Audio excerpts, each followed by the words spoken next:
Hey everybody, it's Shaman Sister Sin, and you're listening to the Meditations and More podcast brought to you by shamanspiritcenter.com and littleshaman.org. That's me, the Little Shaman. Today I wanted to talk to you about narcissists and empathy. This is always a hot topic, so I thought we could talk about it on the show today. People often ask why the knowledge that they're hurting people is not enough to make narcissists stop their behavior. They point out that narcissists often hide or deny their behavior, so they obviously know it's wrong. But this question assumes that the knowledge they're hurting someone would be enough to stop the behavior because it's coming from someone who already has normally functioning empathy. People with normally functioning empathy are the ones who are asking that question. If someone has normally functioning empathy, that knowledge is all that it would take. The knowledge that they're hurting another person would trigger an emotional reaction that would create a behavioral response. This is hurting someone. I don't want to hurt anyone, so I won't do that. This happens because that person has normally functioning empathy, so the information that they are hurting another person has emotional meaning for them. If someone does not have normal empathy, that information just doesn't mean anything to them. Without empathy to give this information emotional meaning, it does not become understanding. It's just information with no emotional meaning or value. It will not create a reaction that pushes the person to stop their behavior. Just knowing that you're hurting someone else is not enough.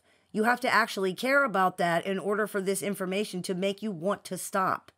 Without empathy, you're not going to care, and therefore you will not stop unless you're forced to do so by some external reason. If someone has dysfunctional empathy, their idea of wrong is not the same as how other people see it. For example, when narcissistic people hide their abusive behavior, they're not hiding it because hurting other people is wrong. If they thought that, they wouldn't be abusers. They're hiding the behavior because they don't want to be seen and therefore shamed for doing things that other people don't approve of. These are not the same thing.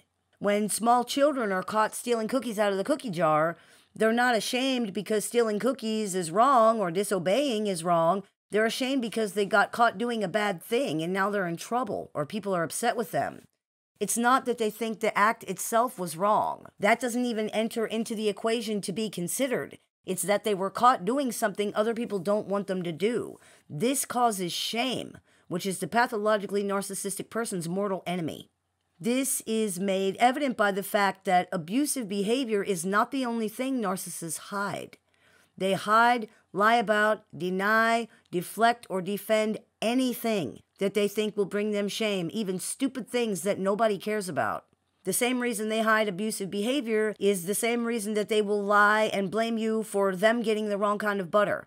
They don't want to get caught messing up. And sadly, to them, these things seem to be about the same.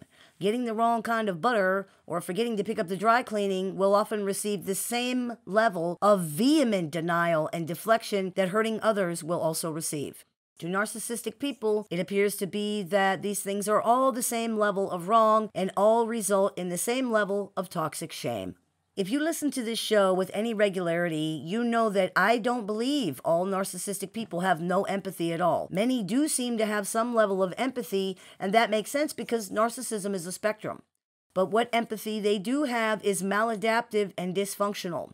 It does not prevent them from hurting other people. It doesn't seem to send up the internal warning flags that the rest of us see when we're going to do something that would hurt another person.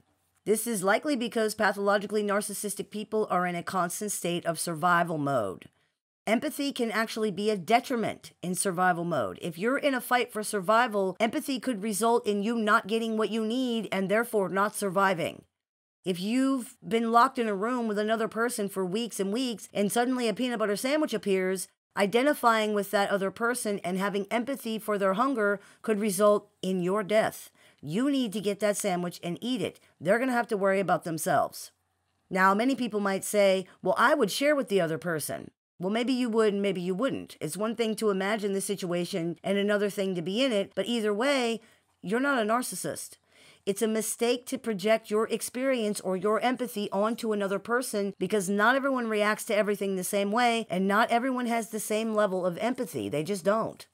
Narcissistic people are in survival mode. They have always been in survival mode. And when you are in survival mode, you just can't care about how other people feel or what will happen to them as a result of you getting what you need. That's not how you survive.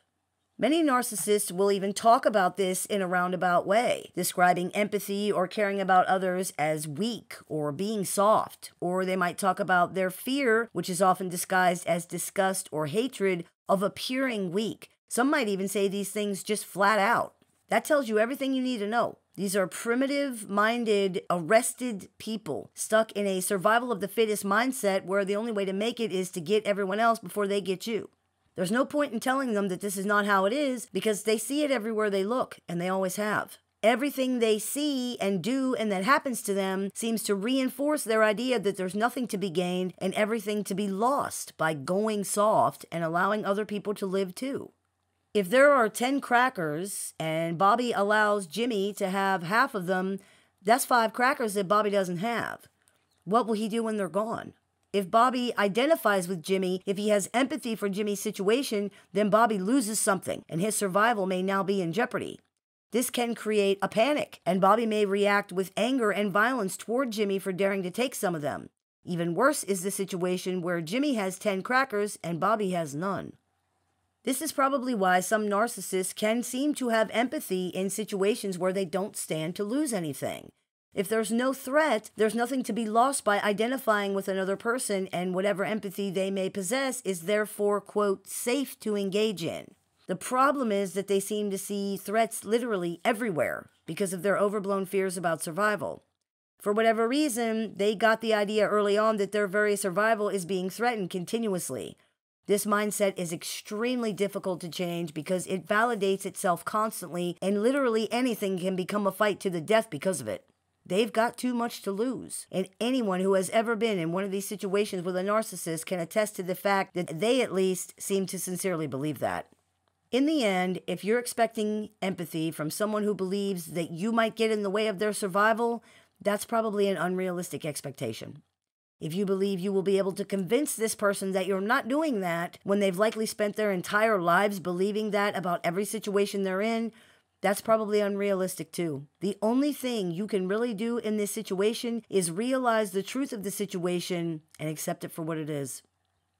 I hope this clears a few things up for you. As always, I look forward to your comments, questions, and suggestions, so please keep those coming. I take appointments online, over the phone, via text, via messenger, through email, and through Skype. So if you're interested in speaking with me one-on-one, you can visit littleshaman.org to do that. I teach workshops a few times a month, so if you're interested in seeing what we have going right now and signing up for that, you can visit littleshaman.org to do that as well. You've been listening to the Meditations and More podcast brought to you by shamanspiritcenter.com and littleshaman.org. That's me, the Little Shaman. May the Great Spirit bless you and have a wonderful day.